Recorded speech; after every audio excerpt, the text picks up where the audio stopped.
Cerita ini kejadiannya di tahun 2002. Ada suami istri.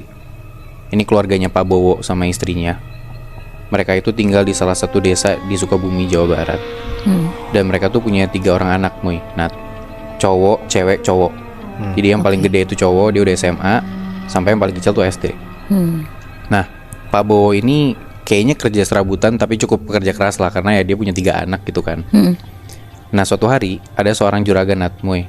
Dia tuh punya tanah di daerah situ, di desanya Pak Bowo ini. Nah, terus si juragan ini nyuruh Pak Bowo buat ngegarap tanahnya. Nah, tanahnya itu tuh tanah yang ya lumayan luas, tapi emang belum pernah digarap sama sekali. Jadi kayak tanah kosong yang banyak tumbuhan-tumbuhannya, banyak pohon-pohonnya juga, dan gak pernah diapa-apain. Nah, ya biar berfungsi, jadilah disuruh si Pak Bowo ini, ya lu garap, lu bersihin, terus lu bikin kebun atau apalah biar menghasilkan gitu. Akhirnya dibikinlah sama Pak Bowo buat bikin kebun di situ. Dia buka lahan tuh di situ, dia pangkas pohonnya, dia beresin biar nantinya bisa ditanamin tumbuhan-tumbuhan yang emang menghasilkan gitu kan. Nah, pas si Pak Bowo lagi ngebuka lahan di situ di suatu siang, tiba-tiba di tengah lahan itu tuh ada batu besar gitu, Muy. Dan di atas batu besar ini tiba-tiba muncul ular kobra. Ular kobra itu cukup gede, jadi kayak kepalanya tuh sekitar seukuran tangan manusia, kayak dibuka gitu, cukup gede lah ya. Terus kayak panjangnya mungkin 1-2 meteran lah. Gara-gara kaget ngelihat ular kobra kayak gitu, Pak Bowo tuh ya karena juga takut, akhirnya ular ini dipukul pakai sekop sama si Pak Bowo sampai mati. Takutnya nih kobra nyelakain dia gitu kan. Berlanjutlah proses penggarapan lahan ini sama si Pak Bowo.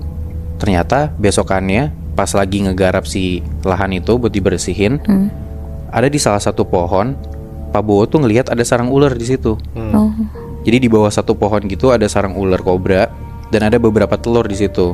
Dan ada 1-2 ular juga di sekitar situ. Lagi-lagi Muy, gara-gara Pak Bowo takut, ya takutnya dia nyawanya nggak selamat gitu. Biar benar-benar aman, akhirnya sarang itu dibakar sama dia. Singkat cerita, lahan selesai. Udah bisa ditanamin tanaman-tanaman, tumbuhan-tumbuhan. Dia tanam tuh kayak tumbuhan palawija, kayak singkong, kentang, dan lain-lain lah. Hampir sebulan berjalan, kejadian aneh mulai muncul nih, Muy.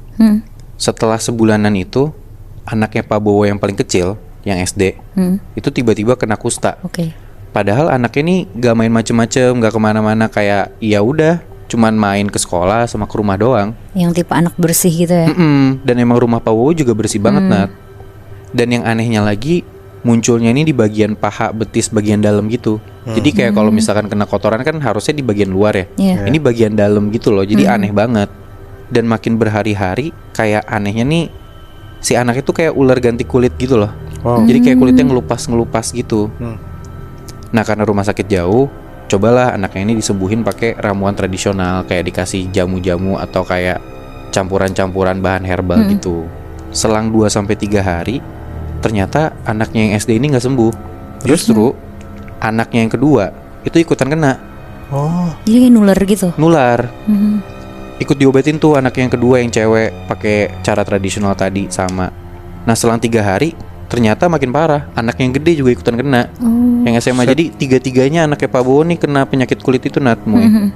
Padahal lagi-lagi maksudnya anaknya Pak Bowo nih gak pernah ada ikut ke kebun. Jadi yang ke kebun tuh kayak cuma Pak Bowo sama istrinya kadang-kadang. Tapi yang ngerjain dia. Mungkin dia kayak minta bantuan sama warga sekitar buat bantuin ngegarap lahan dan nanam-nanamin ini. Tapi intinya anak-anaknya tuh gak ikut sebenarnya. Dan makin parah lama-kelamaan, anaknya ini gak cuman kena penyakit kulit doang, tapi anak-anaknya tuh ngeluh sakit, sendi-sendi badan-badannya tuh ngilu katanya. Jadi kalau gerak dikit tuh sakit. Sampai ketiga anaknya ini cuman bener-bener bisa tiduran aja, Muy. Parah banget lah. Dan makin parah, kulitnya anak-anak ini kayak tadi gue bilang, beneran kayak ular ganti kulit gitu loh, ngelupasnya parah banget. Nah, anak-anaknya Pak Bowo ini udah sempet dibawa ke puskesmas yang emang jauh juga. Jadi kayak ya udahlah, obat tradisional nggak ngaruh nih, dibawa ke puskesmas juga. Tapi nggak ngaruh, nggak sembuh-sembuh juga gitu loh. Nggak ada tanda-tanda membaik sama sekali anak-anaknya. Padahal udah dikasih obat tuh. Dan itu udah semingguan lebih. Akhirnya Pak Bowo mutusin lah buat pergi ke orang pintar yang ada di daerah rumahnya dia. kita sebut aja nama orang pintar ini Kang Deden ya.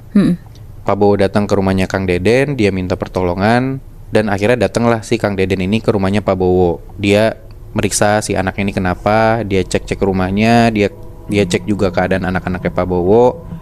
Nah di situ si Kang Deden ini kayak jampe-jampe gitu di dalam rumahnya Pak Bowo, dan ternyata benar anak-anaknya ini kena penyakit kulit itu ada hubungannya sama pembabalkan lahan yang dilakuin sama Pak Bowo.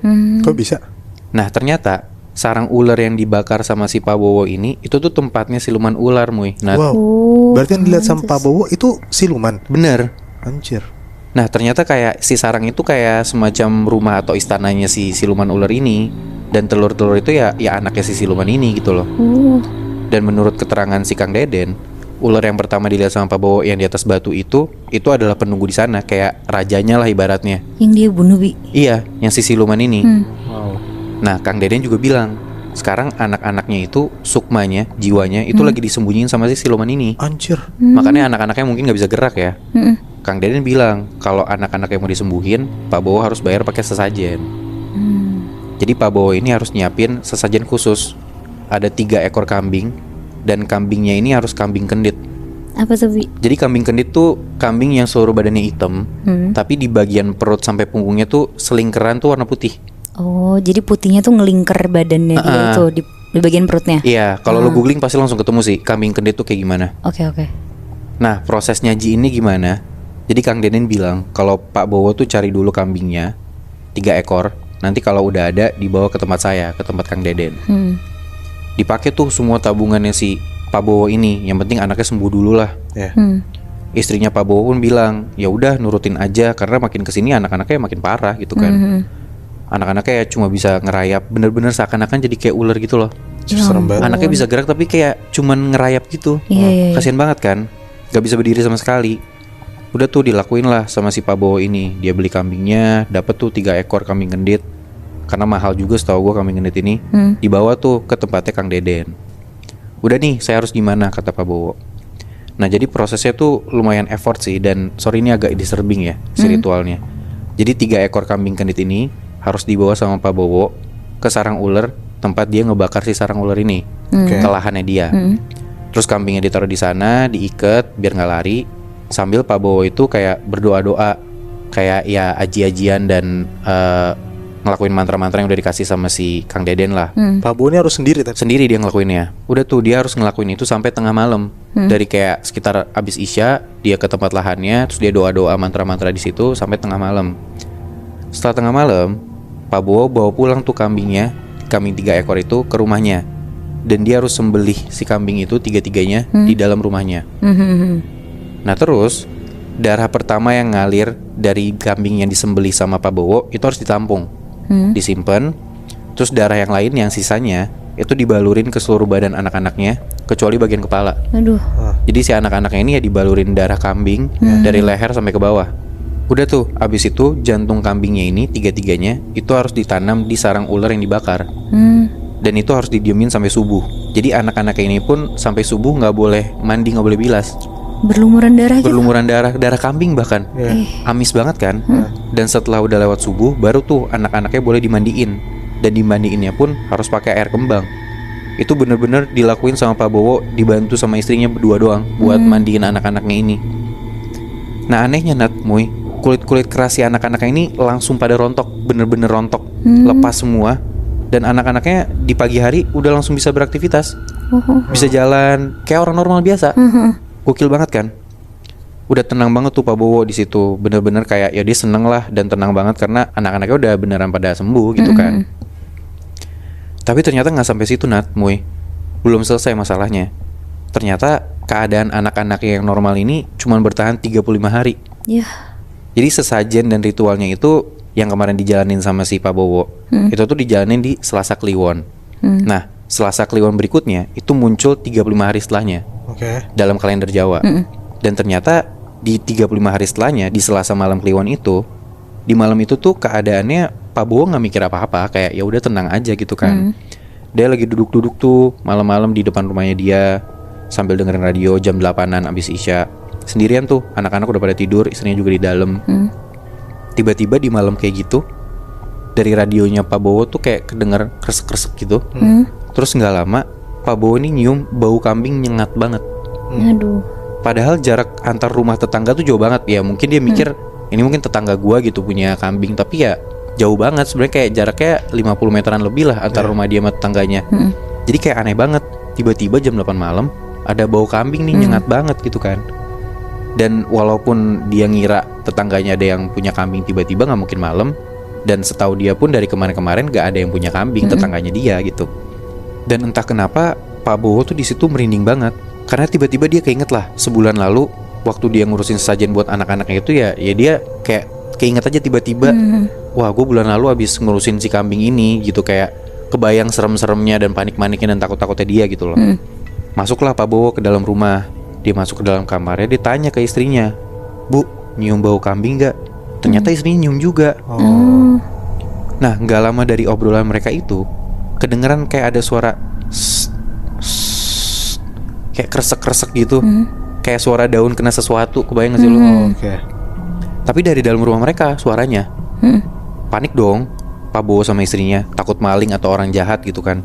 Dicek sekitaran rumah, gak ada apa-apa. Pas sampai Pak Bowo di depan kamar anak yang cewek, si anak tengahnya itu, Pak Bowo ngedenger ada suara kambing dari dalam kamar anak yang cewek. Dibuka pintunya, gak ada apa-apa. Anak yang cewek itu tidur aja. Cobalah dicek ke kamar anak yang cowok. Dua-duanya sekamar tuh. Sampai di depan kamar anak yang cowok, Pak Bowo denger jelas banget ada suara kambing. Tapi suara kambingnya tuh kayak lagi disembelih. Oh, yang kayak Jadi sekarat kayak gitu. jadi kayak embe, tapi maksudnya kayak ketahan gitu suaranya. Dan Pak Bowo kebayang lagi dong, pas dia lagi nyembelih kambing itu kan kayak adalah rasa-rasa takutnya gitu. Wah, merinding banget tuh Pak Bowo di situ. Dibukalah kamar anaknya kan, yang cowok. Tapi untungnya nggak ada apa-apa. Aman aja tuh anaknya, dua-duanya tidur. Dan nggak ada kambing juga nggak ada. Kambing juga nggak ada, aman-aman aja Muy. Nah, gara-gara takut kayak gitu dia parno kan. Besok paginya Pak Bowo sama istrinya datengin tuh ke rumahnya Kang Deden. Dia nanya, ini kenapa kok rumah gue masih ada masalah, harusnya kan udah selesai gitu kan. Tapi ternyata Kang Deden ini gak ada di rumah. Istrinya Kang Deden bilang, Kang Deden ini lagi ada kerjaan di luar kota dan baliknya tuh masih lama. Akhirnya istrinya Kang Deden bilang lah, dikasih dua pilihan. Either ya Pak Bowo itu nungguin Kang Deden buat pulang tapi masih lama, atau dia samperin gurunya si Kang Deden ini. Ya karena butuhnya cepet, akhirnya Pak Bowo pergilah ke gurunya Kang Deden ini. Berarti lebih sakti lagi tuh. Lebih sakti lagi Muy. Diceritain lah dari hulu ke hilir tuh semuanya ke gurunya si Kang Deden ini. Kita sebut aja namanya Kimoyo ya. Oke. Ngedenger cerita kayak gitu, Kimoyo marah. Kenapa kok kamu turutin? Karena sekalinya kamu turutin sesajen siluman, dia bakalan minta terus. Oh. Tapi ya gimana? Pak Bowo bilang, kata Kang Deden, ya gak ada cara lain buat nyelamatin anaknya kan. Dari situ akhirnya Kimoyo ikutlah ke rumahnya Pak Bowo. Dia terawang sekitar rumahnya. Terus Kimoyo bilang, ini siluman ularnya memang masih ada di rumah kamu. Wah, bingung kan Pak Bowo. Ternyata kata Kimoyo, masalahnya tuh muncul dari kambing gendit yang dipakai sama si Pak Bowo buat jadiin sesajen itu. Karena buat dapetin kambing genditnya ini, ternyata Pak Bowo itu minjem duitnya si juragan. Karena duit dia gak cukup. Saking mahalnya. Saking mahalnya. Nah, gue nggak tahu ini kenapa ya, tapi kata Kimoyo, kambing yang dia pakai ini belum siap dijadiin sesajen ternyata. Anjir. Nah, entah karena kambingnya emang nggak memenuhi syarat si siluman ini yang benar gitu ya, atau karena memang dia belum ngelunasin utangnya gitu kan. Tapi Pak Bowo bilang dia udah ngelunasin utangnya ke si juragan ini udah 3 minggu setelah kejadian sesajen kambing gendit itu. Jadi gue nangkepnya si siluman ini tuh kayak nyari kesalahan si Pak Bowo gitu loh. Kayak syaratnya disusahin gitu. Padahal ya kalau misalkan in general udah dapat aja kan syarat-syaratnya gitu kan. Terus gimana solusinya, kata Pak Bowo? Kimoyo bilang, pokoknya hari ini juga kamu harus dapetin ayam cemani. Dimasak ingkung dan disajiin. Itu buat sesajennya tuh. Buat sesajennya, buat gantiin si syarat-syarat yang gak dipenuhi itulah intinya. Ya kayak yang lu bilang, Nat, ayam cemani mahal kan. Nah, dia ngelaksanain ritual ini berhasil. Cuman itu bertahan 35 hari, Nat. Muy. Sama. Benar-benar kayak Selasa Kliwon berikutnya, di bulan berikutnya kejadian lagi. Dan setiap 35 hari Pak Bowo dan istrinya tuh harus nyiapin sesaji itu terus. Anjing. Si ayam cemani ini. Oh. Mahal banget kan. Udah mulai gak kuat tuh Pak Bowo. Kayak ya udahlah, dia bener-bener pengen nyelesain ini semua gitu. Gimana caranya dia bisa bener-bener sembuh, keluarganya aman-aman aja, tanpa dia harus ngelakuin ritual ini terus dan ngasih makan si siluman ini terus gitu loh. Akhirnya dikasih solusi sama Kimoyo. Mereka sekeluarga mandi di pantai selatan dan berdoa di sana. Oh. Untungnya berhasil lah, Moy. Bener-bener udah lewat semuanya, udah selesai. Cuma setelah itu saking traumanya, Pak Bowo ini udah bener-bener gak mau lagi lanjutin buat ngegarap si lahan juragan itu. Karena kayak dia ngerasa kalau misalkan dia lanjutin, dia gak mau ngambil resiko buat dapet si masalah-masalah itu lagi lah. Dia bilang ke Pak Juragan, ya kalau bapak mau garap sendiri silakan, atau kasih ke orang lain, saya udah gak kuat. Dia bilang gitu. Karena dia udah gak mau lagi tuh berurusan sama si hal-hal yang kayak gini lagi. Berarti sebenarnya Biang Keroknya karena pertama kali dia ngasih sesajen dan itu salah ya? Kalau yang gue lihat ya, lu ganggu si tempat si siluman ini, dan lu kayak seakan-akan dalam tanda kutip bikin perjanjian sama siluman. Itu sih yang udah salahnya menurut gue. Tapi kan sebenarnya si Pak Bowo itu juga nggak tahu kan kalau misalkan ternyata dia tuh kayak bikin perjanjian gitu, Bi. Bener. Walaupun di awalnya juga dia sebenarnya bunuh ular juga nggak tahu ularnya ternyata makhluk Iya. halus atau Iya. siluman gitu kan.